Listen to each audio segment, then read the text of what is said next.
Dati nanonood lang yan sila. Kasi kakalipat lang namin dyan ng ano eh. Last year, November 10. Ah, kaka 1 year old, kaka 1 year nyo pa lang. Magwa 1 year pa lang kami ngayong 28. Paano po kayo na ano dyan? Bahay nyo na? Hindi. Ano, nakikitira lang kami. Yung asawa ko, yung kaibigan niya, may bahay dyan. Dapat mamupahan kami sa Makati. Sakit po? Hindi naman. Dapat mamupahan kami sa Makati. In-offer niya yung bahay dyan. Mas malaki daw. Eh din, ang galing kung patira lang muna. Patira, na kami na rin nagpakabit ng kuryente. Ah, okay. Sakit po? Hindi naman. Pero okay lang kasi hindi naman kami hininga ng 1 month advance.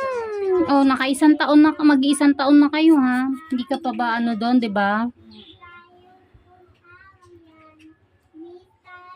Pagka gipid sila, tatanong kung may extra kaming pera, baka pwede Hiram, gano'n. oo, makahiram na okay na. Oo. Okay lang, nagbibigay naman pag meron. Pagka wala Wala marunong talaga. naman magsabi yung mister ko na pwede bang saka na lang pagka wala pa kaming pera eh. Diyos ko, ang hirap ng buhay ngayon, lahat na lang nagmamahal. Naku, totoo po yan. Isa nga, 1,000 ko sa maghapon, wala na, ubos na. Ay, sus, hindi lang po kayo yan. Kami din.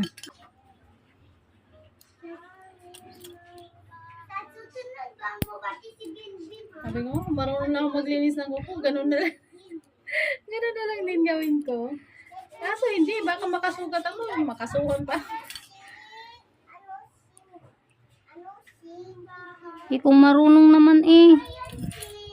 Natatakot ako. Mga ganito eh, yung iba nag-aaral muna sa ganito, di ba? Oo, meron din ako experience lang naman ako, hindi naman ako nag-aaral. Kasi ito talaga yung gusto ko.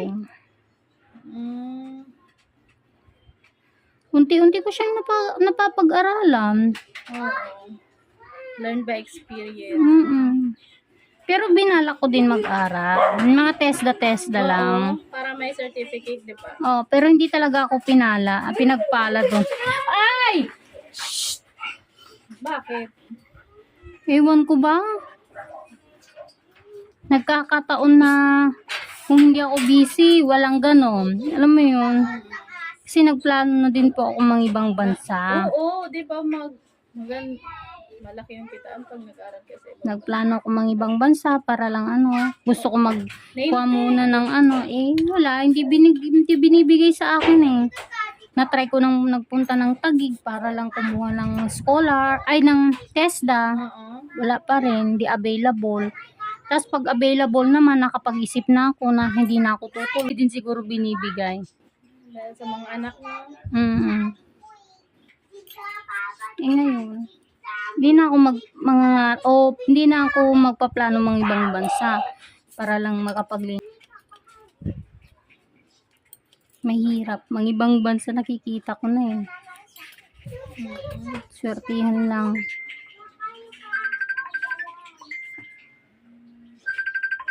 Sa'yo ba yun, te?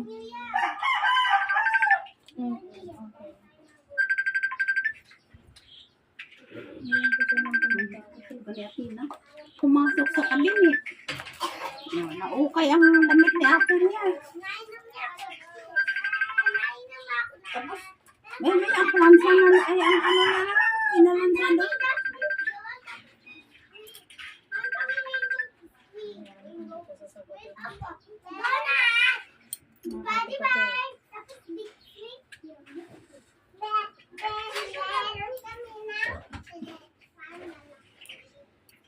Mga kapatid ko.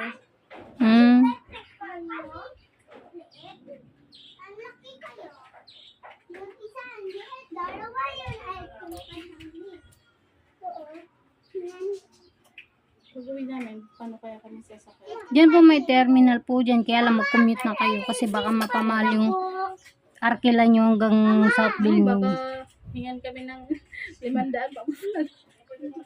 Okay. Baby, natatamaan mo talaga ako. Mama, paalit yung pansit kasi Alin po? yung sapatos ng yung kalahati. Uy, wag mo isusuot yan! Kasi yan akin. Ay, ala, gusto mo tawagin ko si lola mo? Hindi, gusto Oh. ko yung bibili yan eh. Yung mas malaki. Sige na. Hindi pwede yung magsusuot ka ng hindi para sa'yo. Hindi sa'yo nakakbad yung.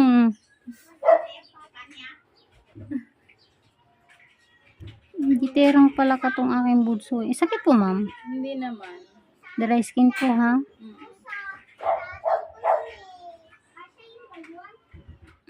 Yan. Hmm.